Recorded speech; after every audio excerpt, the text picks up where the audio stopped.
Hey Long Beach, this is Stephanie Rivera. I'm a reporter with Long Beach Post. Thanks for joining us in our live chat series today.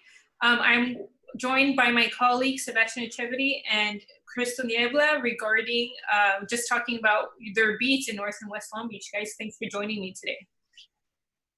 Thanks for having us. So you were last on here, all three of us were last on here about a month ago, where you had just about a month to get settled in Long Beach as your Report for America Corps members. So you're 2 months in. I feel like you may be a little more situated. How do you feel in your beats right now? Yeah, Crystal, you want to take the lead?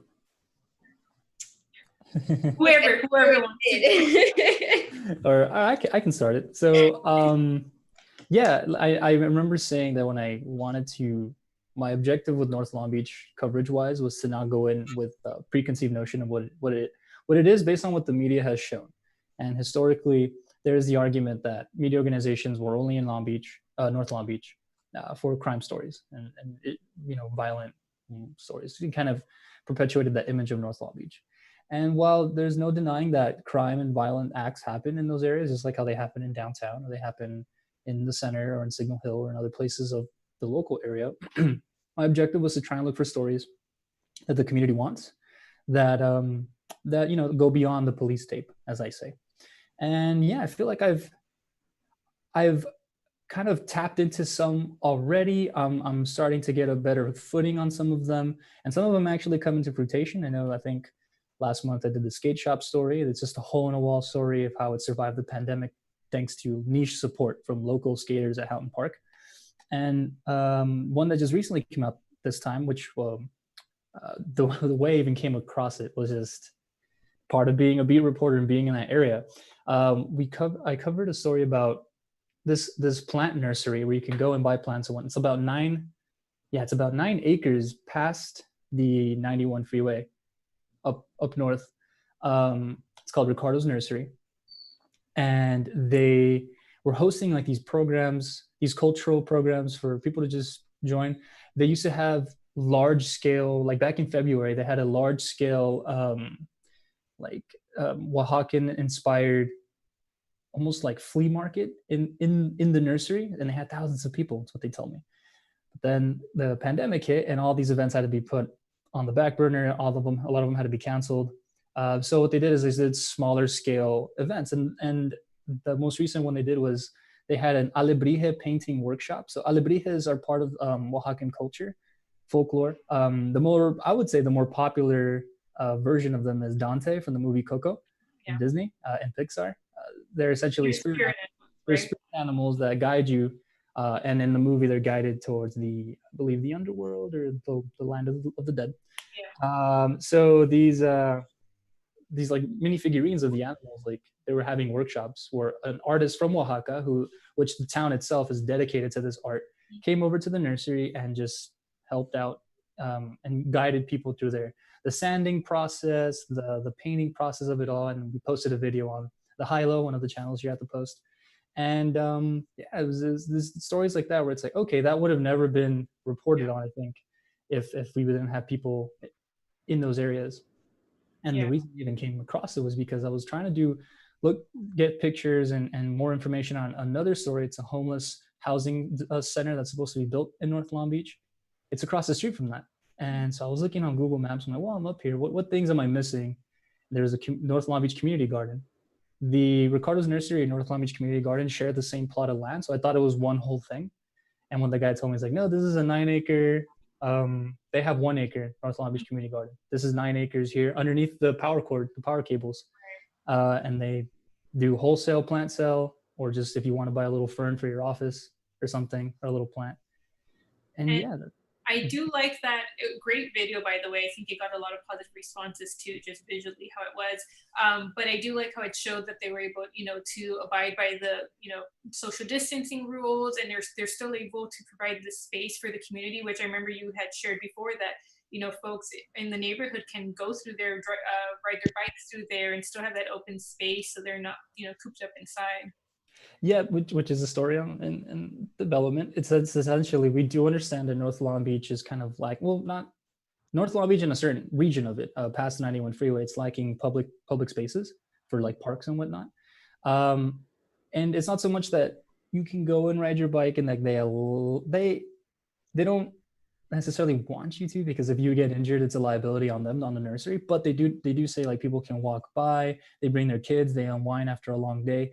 So it's almost like these nurseries are sort of, well, as this one at least, we'll have to investigate this, but basically it's almost like that green space that's missing. It's in these regions, and with the pandemic, a lot of families are cooped up in their homes, and yeah, this is a place where they can stretch their legs, get some fresh air, walk around a bunch of plants, and see that greenery. Yeah, I think that's a great segue into Crystal's Bee, which has a lot to do with green spaces as well. And you just came up with a story regarding the Hudson Park walking path. Do you want to share a little bit about that? Yeah, that story was really an update on the story that you did last year. Basically, the Filipino Migrant Center and their walking club wanted a walking path paved in Hudson Park, because they go regularly doing exercise. It's a group of older adults doing these, it's like it's a social and exercise health walks that they do, and it finally got paved, and they're grateful for that, because that's another way for them to stay healthy, especially now. Their walking club is not meeting anymore. It was like around 15-20 people of a club of size, but now they go on their own, maybe in pairs with a family member. And it's important to stay healthy, especially now. Exercising is a really good stress reliever. One of the persons I interviewed said, like being someone who's older, you don't really get visited either, or you don't really have that type of social interaction as well the older you get. And so this club is also functioning as a way, it's like a little community, a little family for these people, and I believe all of them are Filipino older adults, and so it's like this tight-knit little community, and they want to do try to ask and work with the city further to try to get other things like public works things done, such as getting a crosswalk um, made on Santa Fe Avenue, because those who live on the west side of that avenue say that they have trouble crossing the street. Like maybe they might have to jaywalk, because it's like a there, you need a crosswalk for such a long road. They're trying to get to their Tambuli supermarket, or it's a Filipino market. So it's a cool little project too that they hope to try to get, and they're hoping to get also a speed bump there, just because earlier this year, unfortunately, older woman, I think she was like in her 50s, a Filipino woman was killed in a street race crash. So that is a real concern for public safety. And like if I'm older and my if I have trouble walking for long periods of time, I'm gonna want a crosswalk. So I their asks and their concerns are valid. So so that was, what was that? You'll be following that as well as they're going through. Yes. So and they want to also do more aside from like that public work stuff. They also want to, they like the whole focusing on health. And the club is also working with Filipino Migrant Center interns who are, I believe, they're college students. So it's a multi-intergenerational community there too, because they have in lieu of their Saturday walking exercise gatherings, they're doing Zoom calls now, and that's how they're, they're checking in with each other. Everybody misses everybody, and one thing that they're Alex Montances told me, who's a community organizer there at FMC. He said that, some people are also trying to adjust to the virtual world too. So that was an interesting perspective too. I thought that everyone was, cool and knew how to work Zoom and video calling, but that's still a challenge sometimes for older people, or people who are just not familiar using video calling. Like I wasn't used to WebEx, so it's not just limited to older people Right. either, or maybe there's the language barriers, maybe understanding how it works. These are things that I've heard in the past. So I'm not sure exactly what, but that's a challenge that they have sometimes too. So um, some other story ideas that just came out from there. That conversation with Alex was just at their, and I do plan on writing about this in the future. Is They have a education program for youth that they want to implement and launch, and it's education program. It's basically a education program that will educate youth on like the local politics, Black Right. Lives Matter movement, um, just like social justice, civil rights stuff. So I think that's really interesting, and I'll be following up in the near future. And then you brought up the subject of health, which is really big right now in a lot of our coverage too. Before I ask this question, I want to remind our readers or our audience that if you have any questions for Sebastian and Crystal, or have any story suggestions, feel free to write it out in our comment section on Facebook, Twitter, YouTube, and then I'll try my best to ask both of them questions. So topic of health, COVID is still a very big thing. I'm curious to know, I know, Sebastian, you just co-wrote a story with your colleague, with Kelly Puente, about just the disparities along mostly central, north, and west Long Beach as well. And can you talk a little bit about what you guys found out in that story? Definitely. So the story analyzed how COVID-19 has impacted different regions of Long Beach, and how it's broken down by zip code. So we do know that the city of Long Beach provides a map that breaks that down by zip codes. And I believe if you look at it on their website, the lighter orange is less number of cases. The darker the orange, the more number of cases. And as it stands, the 90805 zip code, the 90813 zip code in like central Long Beach, 901, 90810 in along the western flank of the 710 freeway are pretty dark orange. Now, the key part of this story though is that, okay, there's a long-term care facilities in those regions. So we took those out of the equation, and even then the disparities were bigger.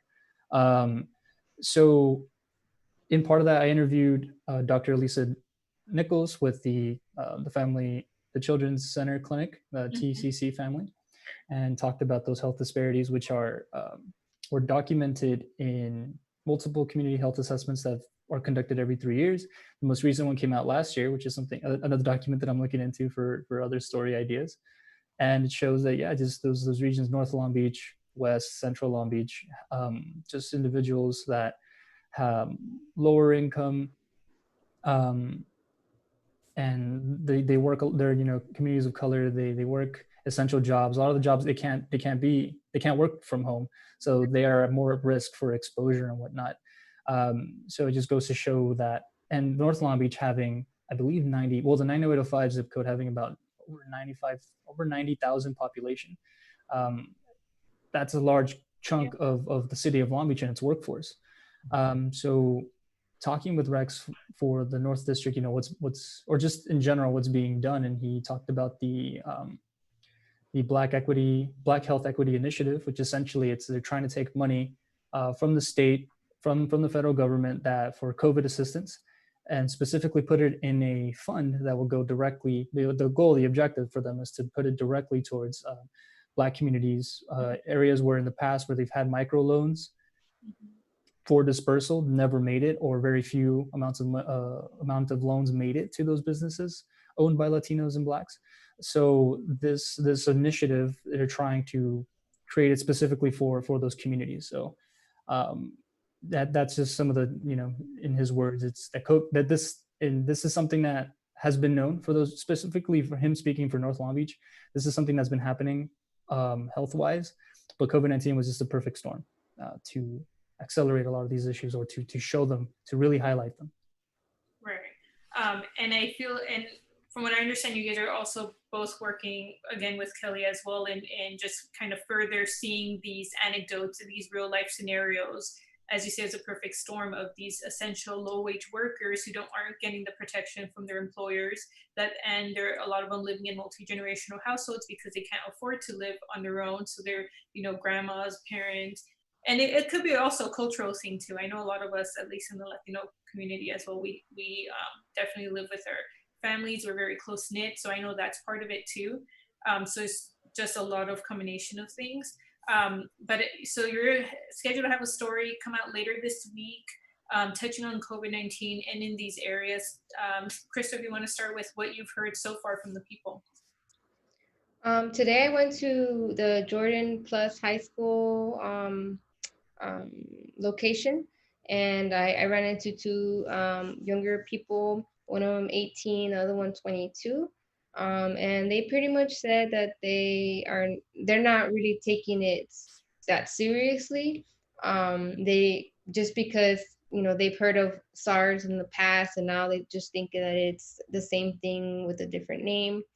And they were not aware that younger people are now the people who are getting infected now. When I told them that was news to them, but they are taking it seriously to the point where they're getting tested. So they said that their grandma tested positive and they live with her, so they went to go get tested just to be sure.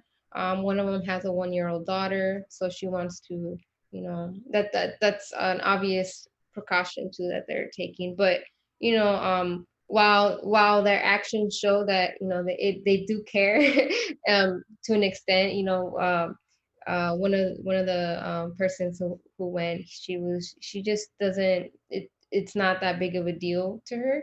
And one thing that she did bring up, and that's related to what you guys mentioned, is that there's multi-generational living in homes. Like, she has a 1-year-old daughter, she's a mom, she has her brother living there, she has her grandma living there is infected. Like, you can get infected pretty easily at home. And she doesn't think that it's one of the reasons that she doesn't think it's a big deal is because, why are you sending my grandma home? Why are you not keeping her at the hospital?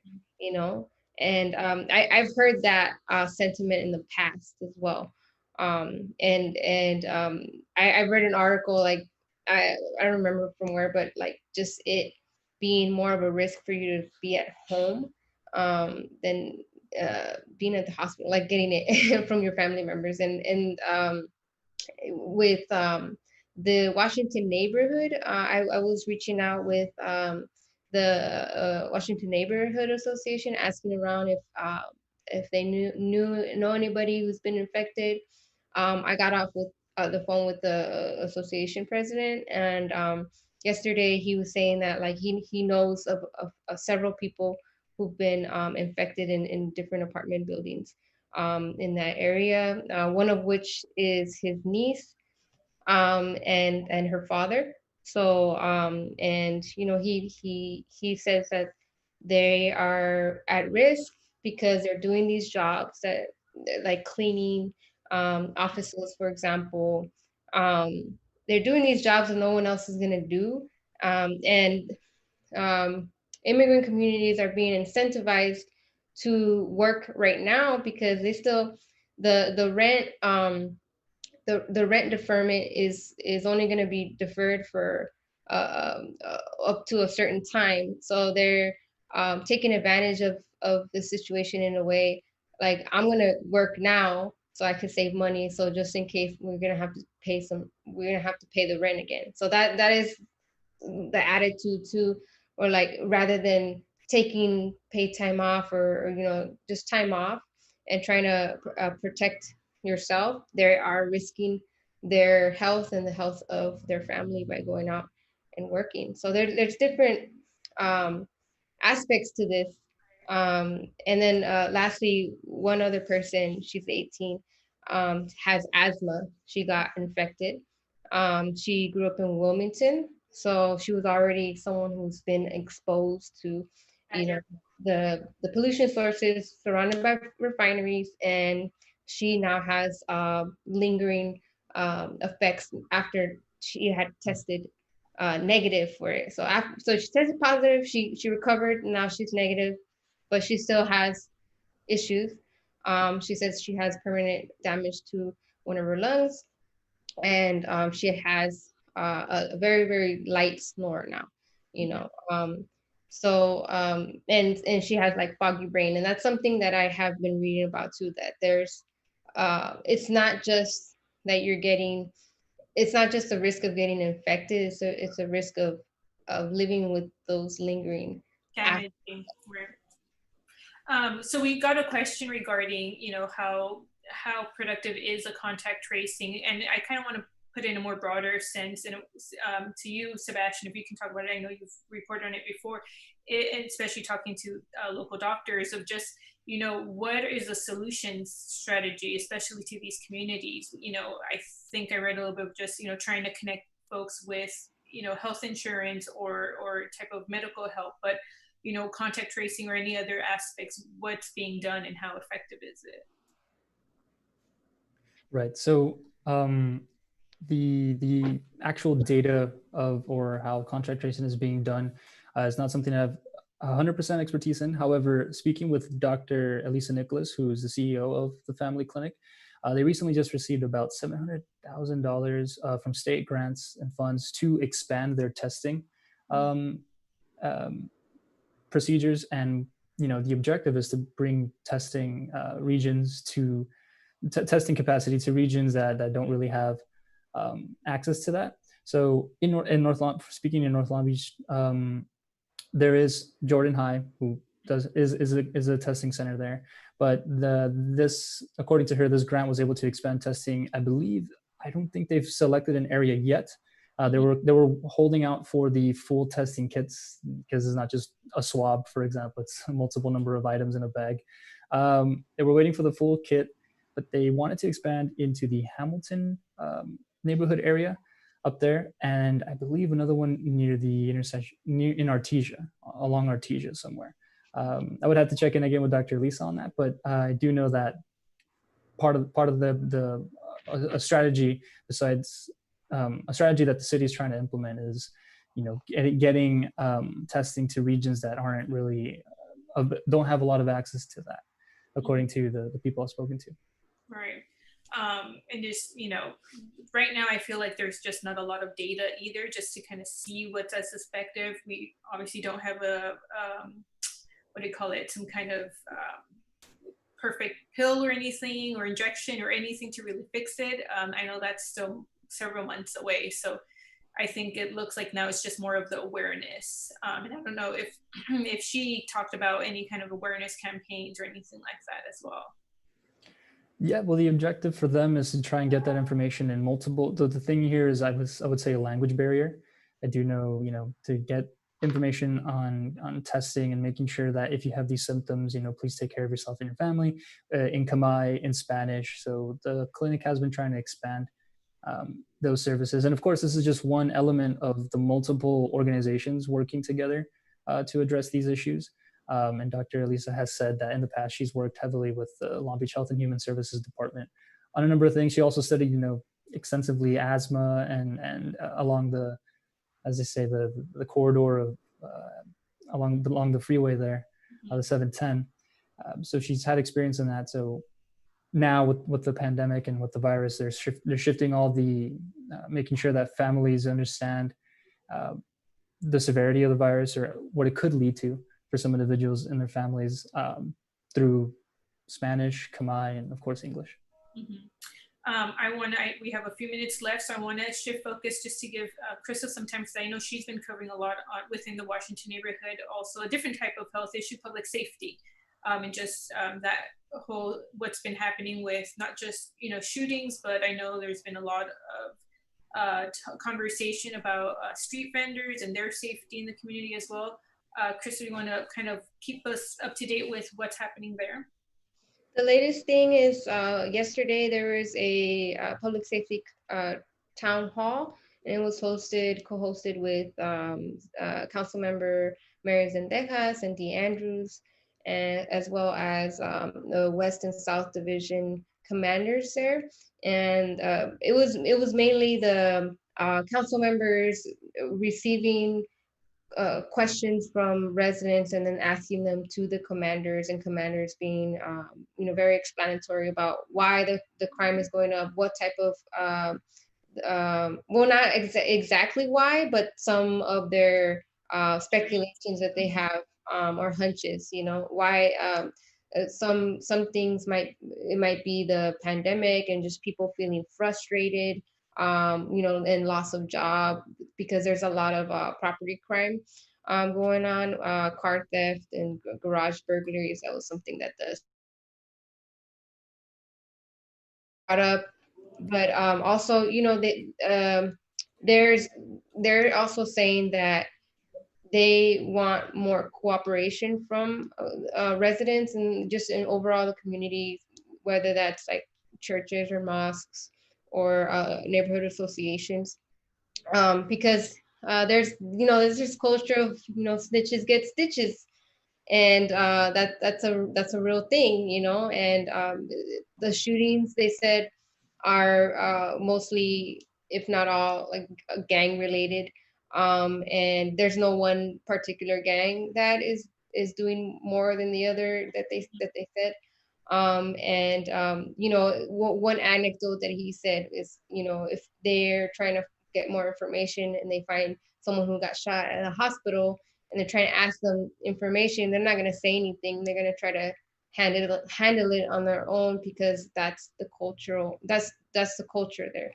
So that is a barrier that they noted, and they also want to reiterate that they don't want victims of crimes or witnesses to be deterred by language. If they encounter a police officer who doesn't speak Spanish or Khmer, because they said that they will, a lot of officers are bilingual now compared to back then. And, if they don't have a bilingual officer, they will find a bilingual officer or person to take the report. The other issue is, trying to remain anonymous when submitting footage or photos, or just tipping off police. That is a real concern for people, just remaining anonymous. So they encourage that you can send footage of criminal activity through their emails, and that's all listed in the story that we published. And what else? And then last. Okay, go for it. So I have a question more on the reporting side from the town hall, but if you go ahead and make your last one. I forgot, so go ahead. I wanted to know, this town hall was virtual, and it looks like we're going to be continuing town halls virtually, so we won't get an idea or a sense of what the frustrations that the community members are really having. It's almost controlled, unfortunately, just kind of like the city council meetings where we got to see public comment raw and a lot of emotions. If I understand correctly, the questions that the police commanders were responding to were given to them from the council members themselves, right? They residents submitted their questions, and then council members asked them. But also, for example, Zendejas was like, I've been hearing people asking these questions before in the past, so that is something that, like, for example, she has heard. And for example, the question about, are you guys going to hand me off to ICE? if I cooperate with you, or like, and then they clarify that they don't work with ICE, they don't cooperate with that, they hardly do that, like almost never, and they're not, they want to interview you, take your statement if you're a victim, if you're a witness, no matter of your immigration status, they're not gonna report you, is what they said.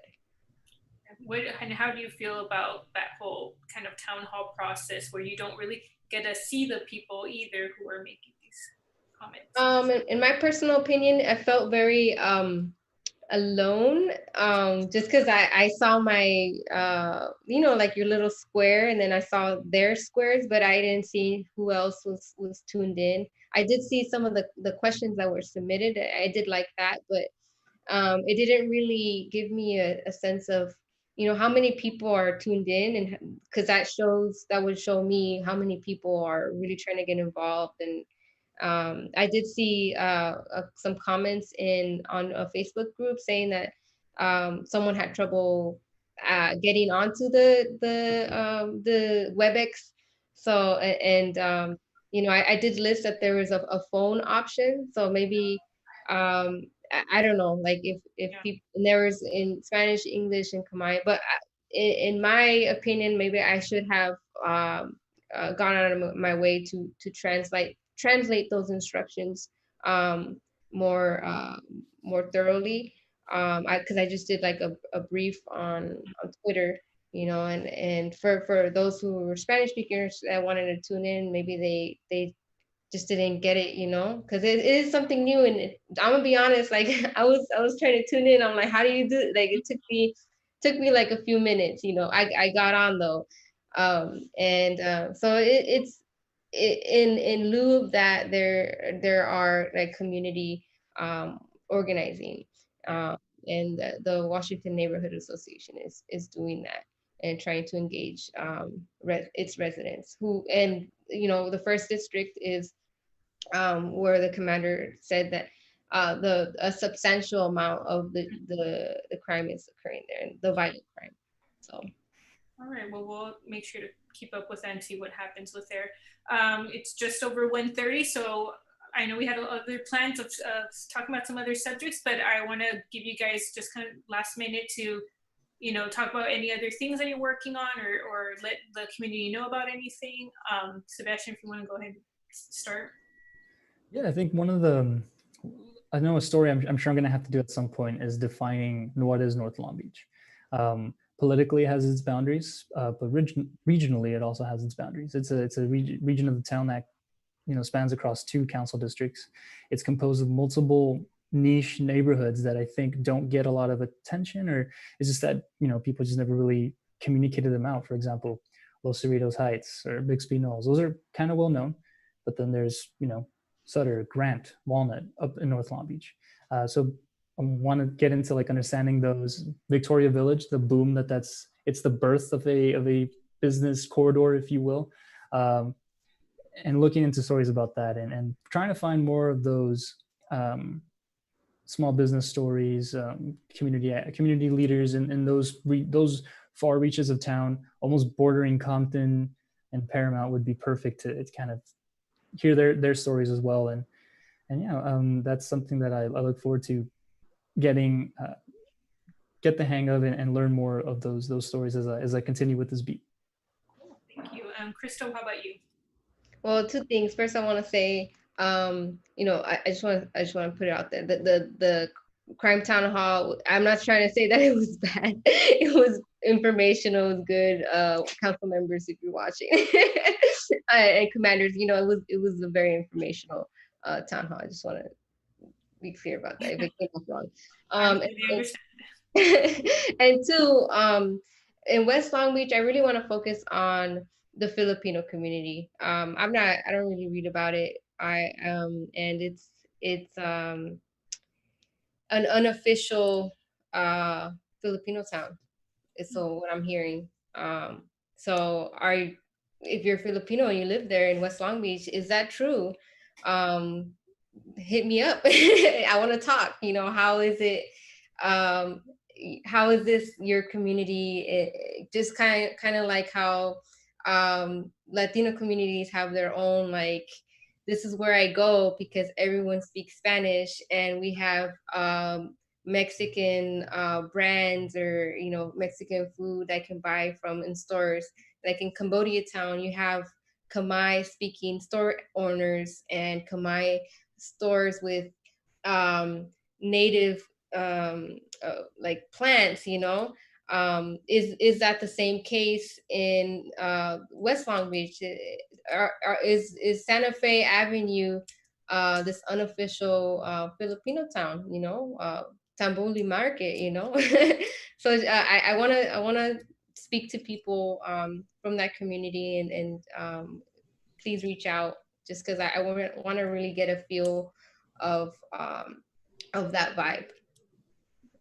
And then both of you are reachable through Crystal at lbpost.com and Sebastian at lbpost.com as well for any of those questions or comments. Okay, that's it for today. Thank you for joining us. And we'll put up a live chat article on this afterwards. So if you have any questions, feel free to comment then. Yeah, anyway, thanks both of you for joining me today. Thanks for having us.